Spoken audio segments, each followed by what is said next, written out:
Hello, good morning. ये जो exam है वो 22-25 वाला है, जो ओल्ड बैच है आप लोगों का, ये लास्ट ही बैच है आप लोगों का।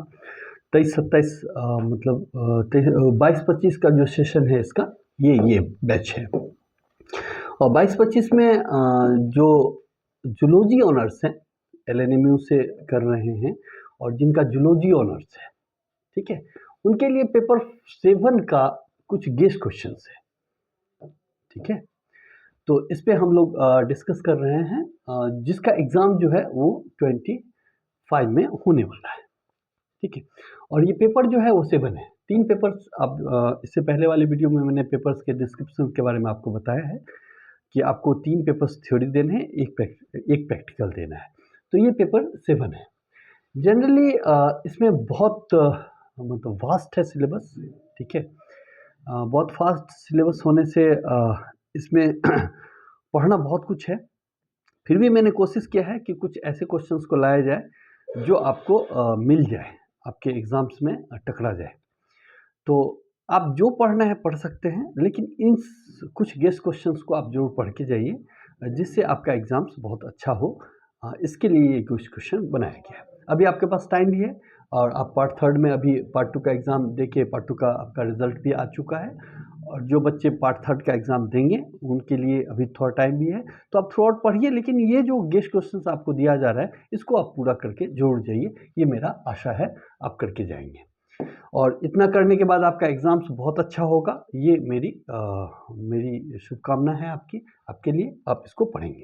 चलिए, तो जो नए बच्चे हैं वो चैनल को सब्सक्राइब भी कर सकते हैं, लाइक भी कर सकते हैं, और आप जो भी वीडियो देखते हैं उस पे आप कमेंट्स ज़रूर कीजिए कि हाँ, ख़ास करके एग्ज़ाम होने के बाद तो आप ज़रूर कीजिए कि आपका क्वेश्चंस मिला या नहीं मिला।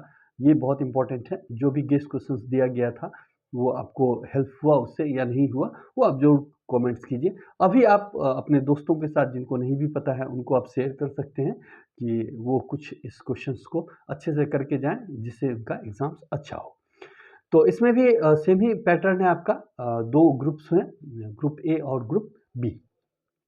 तो ग्रुप ए से और ग्रुप बी दोनों मिला के आपको 5 क्वेश्चंस करने हैं। तो 5 क्वेश्चंस में आप एक ग्रुप से मिनिमम 2 क्वेश्चन तो करना ही है, दोनों ग्रुप से। 2 क्वेश्चन, एक ग्रुप से आपको 3 क्वेश्चन करना पड़ेगा, तभी दूसरे ग्रुप से 2 क्वेश्चन करेंगे तो 5 क्वेश्चंस हो जाएगा। तो आपको करना क्या है कि आपको जो अच्छा लगे, जिस ग्रुप में 3 क्वेश्चन आता हो उससे आप 3 क्वेश्चन कर लीजिए, जिससे 2 क्वेश्चंस जो आपको बना हुआ है वो कर लीजिए। तो आपके पास प्रोबेबिलिटी है कि आप छोड़ सकते हैं कोई ग्रुप से 2 क्वेश्चन को, ठीक है, कोई ग्रुप से 3 क्वेश्चन को। तो 5 क्वेश्चंस ही रहेंगे, लेकिन मैंने यहाँ पे 6 क्वेश्चंस मुझे लगा तो मैंने यहाँ पे 6 क्वेश्चंस दिए हैं। आपके पास टाइम है, आप एक-एक करके इसको प्रिपेयर करेंगे, क्योंकि एक क्वेश्चंस को बनाने के लिए देखिए, सब्जेक्टिव बनाने का अलग तरीका है, ऑब्जेक्टिव बनाने का अलग तरीका है। सब्जेक्टिव में है क्या कि आपको एक अच्छा सा नोट्स बना हुआ रहेगा, पढ़ा हुआ। पहले तो आप किताब पढ़ेंगे, उसके बाद अपने हिसाब से उसको नोट्स बनाएँगे कि क्या फिगर डालना है, नहीं डालना है। और वो जो बनाएँगे उसमें आप 30 मिनट्स का ही टाइम लेके बनाएँगे कि 30 मिनट्स में मेरा वो हम डेमोंस्ट्रेट कर पाएँ अपने आंसर शीट पे। ये बहुत इम्पोर्टेंट बात है कि 30 मिनट्स में आप अपने आप को प्रेज़ेंट कर पाएँ, किसी भी क्वेश्चन को। ऑब्जेक्टिव्स में फिर डिफरेंट हो जाता है। ऑब्जेक्टिव्स में है कि आप थ्रू आउट द बुक्स का जो कांसेप्ट है वो दिमाग में रखना होता है। आपको 5 लाइन याद नहीं है इससे चलेगा, लेकिन थ्रू आउट क्या कांसेप्ट है हर एक चीज़ का वो आपको पता होना पड़ेगा। तो थोड़ा-सा डिफरेंस है ऑब्जेक्टिव और सब्जेक्टिव को लेके। तो चलिए हम इसमें आते हैं। तो पहला क्वेश्चंस आपको पढ़ाया गया है, ये है प्लाज्मोडियम वेवेक्स। इसके लाइफ साइकिल के बारे में आपको बताना है। तो लाइफ साइकिल के बारे में आप रेडी कीजिए। तो लाइफ साइकिल इसका ह्यूमन में भी है और मॉस्किटोज़ में भी इसका सेकेंडरी होस्ट है वो। तो वो आप प्राइमरी होस्ट और सेकेंडरी होस्ट में कैसे इसका अल्टरनेशन होता है प्लाज्मोडियम वेवेक्स का ये आप मलेरिया का पैरासाइट है ये, तो इसके बारे में आप लिखेंगे। दूसरा है एनसाइक्लोस्टोमाटा डोडेनल्स, इसके बारे में आप लिखिए। इसके बारे में आप इसका भी लाइफ साइकिल ही पढ़ना है। इसमें भी क्या होस्ट हैं और क्या पैरासाइट का कैसे अल्टरेशन ऑफ जनरेशन हो रहा है, इसके बारे में लिखना है।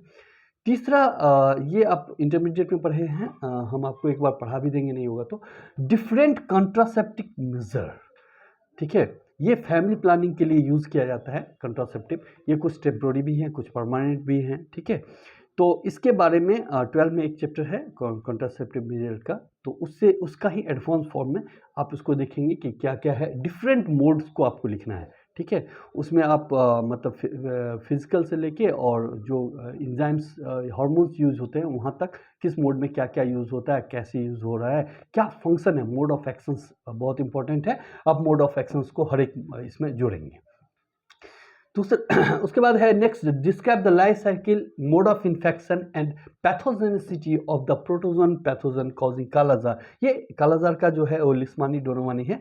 इसके बारे में life cycle, mode of infection कैसे होता है, इसका वो मतलब कैसे इसका कौन सा वेक्टर्स है, कैसे सर्कुलेशन होता है, पोस्ट कालाजार भी है, उसके बारे में आप लिख सकते हैं। ये ह्यूमन के बारे में आपको पूरा लिखना है, ठीक है। एक क्वेश्चन जो है वो कैंसर से दिया है मैंने कि डिफाइन कैंसर, कैंसर क्या है, discuss the aetiology, prophylaxis and therapy of cancers. ये 3 पॉइंट्स हैं, तीनों को आपको आपका मतलब इटियोलॉजी क्या है, प्रोफाइलैक्सिस क्या है, बचने के क्या उपाय हैं, या जिसको हो जाता है उसका थेरेपी क्या है। तो बहुत सारे थेरेपी हैं इसमें, वो आपको देना है। फर्स्ट ड्रग्स कैंसर के लिए कौन आया था, ये सब भी आप दे सकते हैं। ये पढ़ाया हुआ भी है, आप इसको अच्छे से देखेंगे, मिल जाएगा आपको। उसके बाद कुछ शॉर्ट नोट्स आपको बनाने हैं, ठीक है। जैसे HIV पे है या एड्स है, HIV कॉजिंग एड्स, ठीक है। तो एड्स अलग चीज़ है, एड्स का अगर शॉर्ट नोट पूछेगा तो HIV आपको डालना है, लेकिन एड्स कैसे फैल रहा है, कैसे रोकना है, किस टाइप का है। HIV के बारे में पूछेगा तो आपको HIV वायरस के बारे में बताना है कि वायरस का स्ट्रक्चर क्या है, नहीं तो ये सब चीज़ इसके शॉर्ट नोट्स में। हिपेटाइटिस बी वायरस है, इसके बारे में भी आपको बताना है। पोलियो है, ये भी वायरस ही है। तो चारों जो है इसमें हमने वायरस से ही दिया है आपको शॉर्ट नोट्स में। तो ये 6 क्वेश्चंस में हम मतलब ये कोशिश किया है कि इसमें से 3 क्वेश्चंस आपको जरूर आ जाए, ठीक है। तो आप पढ़िए पूरा, और जितना पढ़ सकते हैं पढ़िए, लेकिन इसके कुछ नोट्स बना के रखिए 30 मिनट्स वाला, कि हम 30 मिनट्स में कैसे इसको रिप्रेजेंट करें।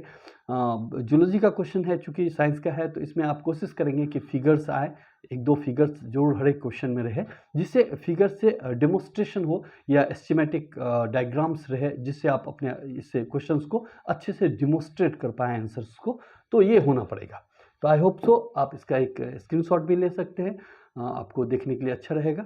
और एक एक क्वेश्चन 1 दिन या 2 दिन में टारगेट रखिए कि 1 दिन 2 दिन में हम एक क्वेश्चन को बना पाएंगे, तो आपका क्वेश्चन बन जाएगा, ठीक है। नेक्स्ट आते हैं हम लोग ग्रुप बी में। ग्रुप बी जो है वो सेरिकल्चर और पीसी कल्चर, डिफरेंट टाइप के कल्चर्स जो है बिहार में, उससे रिलेटेड है। तो सॉरी, तो पहला आपको सिल्क मौथ के बारे में बताना है। ये आर्थ्रोपोडा का वर्म है। तो सिल्क मौथ के बारे में बताना है कि सिल्क मौथ का कैसे सेरिकल्चर में हम कैसे इसको यूज़ करते हैं, और बिहार में इसका क्या प्रोग्रेस है, इसके बारे में आपको पूरा डिस्क्रिप्शन, इसका लाइफ साइकिल कैसे कोकून बनाता है, किस प्लांट पे होता है, प्रेजेंट स्टेटस क्या है इसका बिहार में, उसके बारे में सेरिकल्चर का बताना है आपको। दूसरा है ऐसे लिखना है आपको पीसी कल्चर पे, ये फिश कल्चर है, ठीक है। तो बिहार में फिश कल्चर या इंडिया में फिश कल्चर का क्या है, अगर इन बिहार जोड़ दिया तो बिहार के बारे में बता देना पड़ेगा, कुछ नहीं जोड़ा तो इंडिया के बारे में आप लिख सकते हैं कि पीसी कल्चर का क्या है, ये कैसे हो रहा है, क्या करना है आपको। उसके बाद मतलब तीसरा क्वेश्चन है, name the important paste of wheat and rice. ये बहुत इंपॉर्टेंट क्वेश्चन है, पेस्ट लिखना है व्हीट एंड राइस का, और इसका मैनेजमेंट हम लोग कैसे कर सकते हैं, इसको कंट्रोल करने के लिए क्या मैनेजमेंट है हमारे पास। वैसे आपके पास बहुत सारे ये हैं डिजीज़ पढ़ने हैं, लेकिन इसमें आप व्हीट और राइस में क्या पेस्ट है और उसका मैनेजमेंट क्या है, इसके बारे में आप जरूर रेडी रहिए एक क्वेश्चन का आंसर लेके, कि ये पूछने की प्रोबेबिलिटीज ज़्यादा है। उसके बाद है कि 4 बायोलॉजिकल वेक्टर्स हैं, नेक्स्ट क्वेश्चन है, बोलता है एनी 4 बायोलॉजिकल वेक्टर्स के बारे में बताइए, या उसके जो डिजीज कॉज करता है इन ह्यूमन में, ठीक है। ये पहले से भी आपको हेल्प मिल जाएगा। तो बायोलॉजिकल वेक्टर्स के बारे में बताना है। वेक्टर्स समझ रहे हैं ना, जो डिजीज कॉजिंग होता है, जैसे मलेरिया पैरासाइट आप पढ़ेंगे तो उसमें भी एक वेक्टर है एनोफिलीज, ठीक है। जैसे काला जार का वेक्टर है सेंट फ्लाई। तो आपको वेक्टर्स के बारे में अलग से नोट बनाना पड़ेगा कि वेक्टर्स कौन से हैं और कौन से डिजीज के लिए हैं, उसके बारे में डिस्कशन दीजिए, और इसके मेथड ऑफ देयर कंट्रोल, कैसे आप उनको रोक सकते हैं, ठीक है। तो उनके वेक्टर्स को रोकने के लिए, क्योंकि वेक्टर्स भी डैमेज होगा तब भी डिजीज जो है वो डैमेज होता है। डिजीज मतलब जो एक्सप्रेशन, जैसे कोरोना में हमने क्या किया था, वेक्टर्स वेक्टर्स तो उसमें एयर था, तो एयर से रोकने के लिए हम लोग मास्क लगाते थे। उसी तरह से जैसे मच्छर है, कालाजार का कॉजिंग एजेंट है, तो हम लोग मच्छर मारने वाला दवा देते हैं घर में, जैसे मॉस्किटो नेट लगा के सोते हैं। तो ये सब उपाय हुआ है। तो इस टाइप से आप हर एक 4 वेक्टर्स का कम से कम बना के रखिएगा। ठीक है, लाइन ही कट गई।